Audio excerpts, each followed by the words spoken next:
Yeah! Bumalik! Ay. Ngayon sila na. Ewan ko. Agay, parang ganun.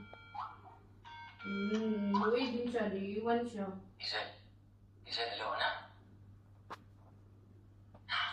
Nabasa namin sa tabloid. Nasa Japan ka raw. Nakabidyo ko kayo.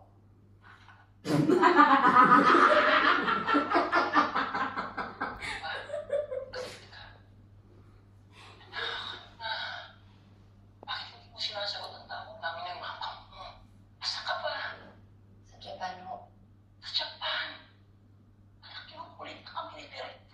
Nag-start ng audition. Hindi na namin alam kung anong sasabihin namin sa kanya. Hindi na namin alam kung paano ka pa nakipagtakpan. Diesel ba yan? Ha? Ang lakad yan, mama mo sinapaba ko na to. Wag. Wag ako na kausapin ko. Ano siya ng ano mo? Hoy, ano?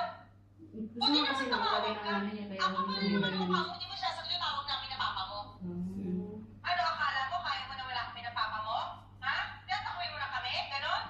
Ano, nagmamalaki ka na? Hindi ako tumawag para makipag-away. Nasaan ka ba kasi? Sa Japan ho. Ano? Japan? Bakit nagsasabayuki ka na ba? Matapos ang lahat, dyan ka lang mauuwi sa ganyan? Ma, hindi nga ako mag-judge pa Yuki.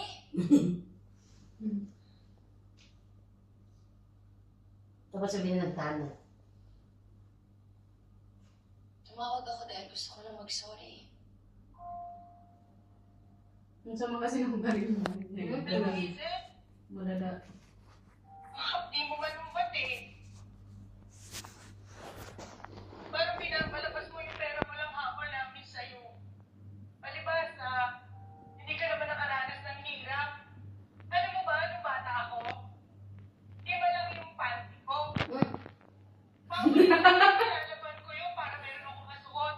Yung panty mo ha? Nakating pa magkano yun? Ano ba kasi problema mo, anak? Bakit ka napunta dyan na hindi ka naman nagpaalam? Hindi niyo naman ako papayagan, di ba? Kumain lang ng pizza, hindi niyo ako papayagan. Bibili lang ako ng bagong damit, papahirapan niyo pa ako bago kayo umuo. At kapag umuo man kayo, papagiltihin niyo pa ako na para bang maluho akong tao.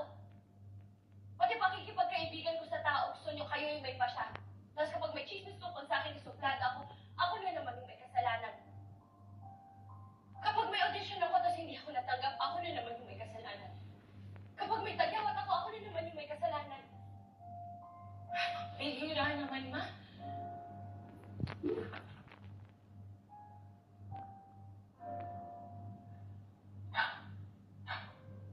Mag-uusap na kami ng mama mo, ha? Siguro kailangan lang natin palambigin ang mga ulo natin, ha? Tawagan tayo ulit. Okay ho.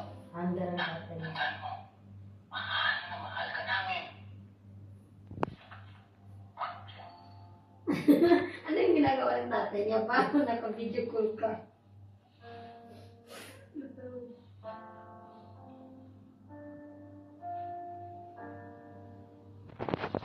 Ay, forever na sa bahay ni ano. Uwis na nagkikitulog lang.